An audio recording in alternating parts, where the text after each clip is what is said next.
Right guys, Mark Crossfield here for Golf Online with Coach Lockie in the house. Hello. Welcome. We're talking golf balls, Matthew. We are. Let's talk a little bit about some of the buying criteria around golf balls. You've worked in pro shops, I have as well, years ago.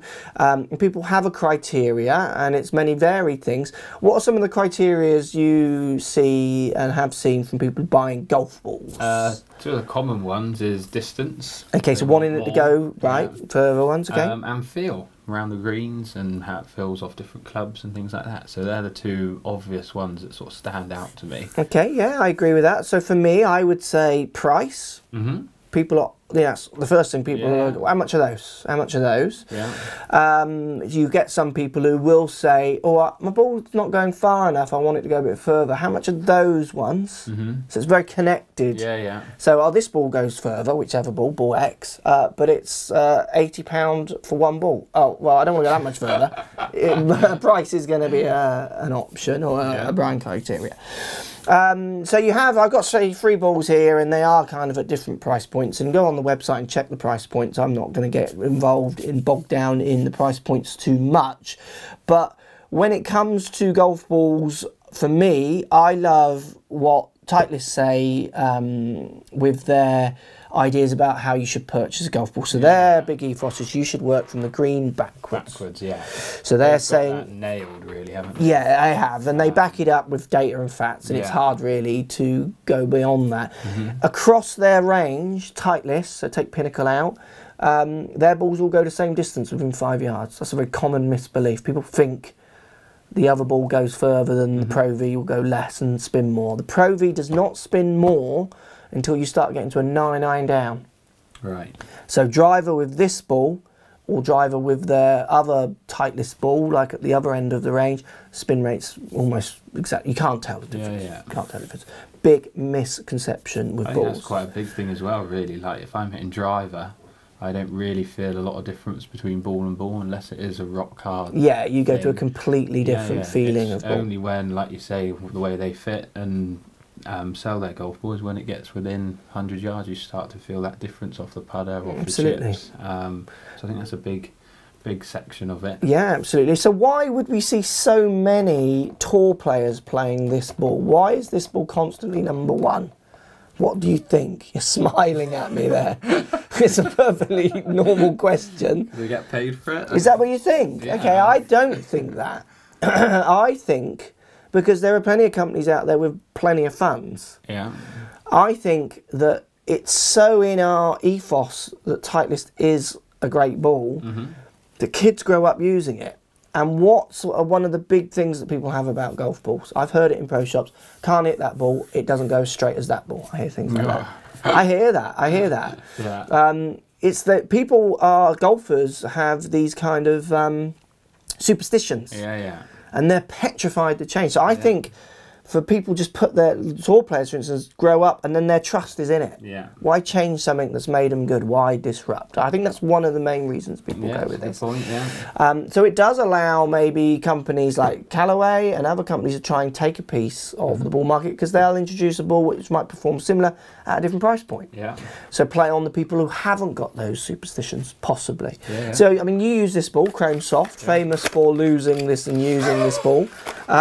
What's the feelings with this ball? What's the deal? Why would people maybe choose that ball? Just the feel and the price point, I would say. Yeah, it's a good price point, isn't it? It's great. Not too expensive. Yeah. So I think the majority would be able to afford this ball. Yeah. But I personally just love the feel of it. It is soft, isn't it? It's called the Chrome Soft, and it is a very soft feeling ball. So does that mean it goes less distance? No. Okay. So it's more the cover feeling. Still hit it further than you. Yeah. And sound. The sound it makes will make a different feeling. So I'm very different. I'm a Pro V1X guy, and I love my Titleist golf balls, to be honest with you. Again, I've grown up using them. I was Titleist before this. Yeah, absolutely. Absolutely. But your soul was sold, and then let's move on. Don't know what you mean. So I use this ball. The reason I choose this ball and did as a junior and as a player growing up, again, my trust was just in it.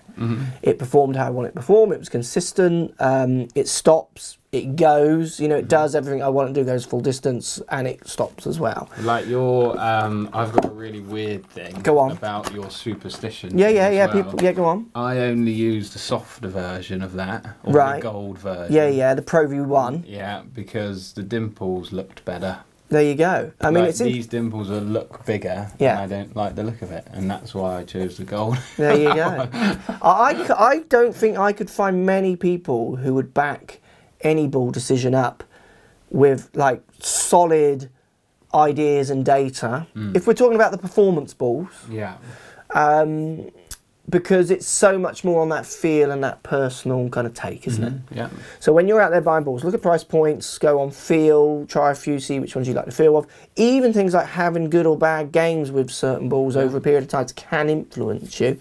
The thing I love with Titleist and all the brands really, certainly Titleist more than anyone else, is they're trying to lead the way in making sure that you buy the ball correctly. I see people matching balls to club head speed, and I simply don't get that, because I've got 14 different clubs swinging at different speeds. So have I got a ball that only matches one like club head? I mean, I've seen students who swing a freewood as fast as a driver, and sometimes faster.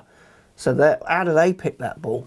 Because it's jumping in funny ways. So I love what they do about talking about from the green backwards. I like the way it feels.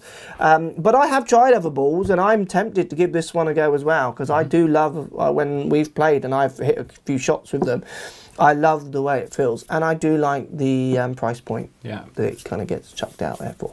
There you go, a few ideas around how we would pick our golf balls. Certainly no ball I found is going straighter than another. That's one of the massive misconceptions. And if you're talking about the performance balls, they all tend to go the same distance. I've tested, and the reason I don't do more testing on golf balls is, to be honest with you, without like a robot, because the parameters are so small, the difference is you would struggle to prove anything apart from that I don't hit the middle of the face every time. Very hard to measure. Yeah, absolutely. There you go. Post comments down below. How do you choose your golf balls? Is it price point? Is it colour? Is it looks? Is it dimple patterns? And the number as well. And the number. No superstitions. Post comments down below, guys. Speak to you soon.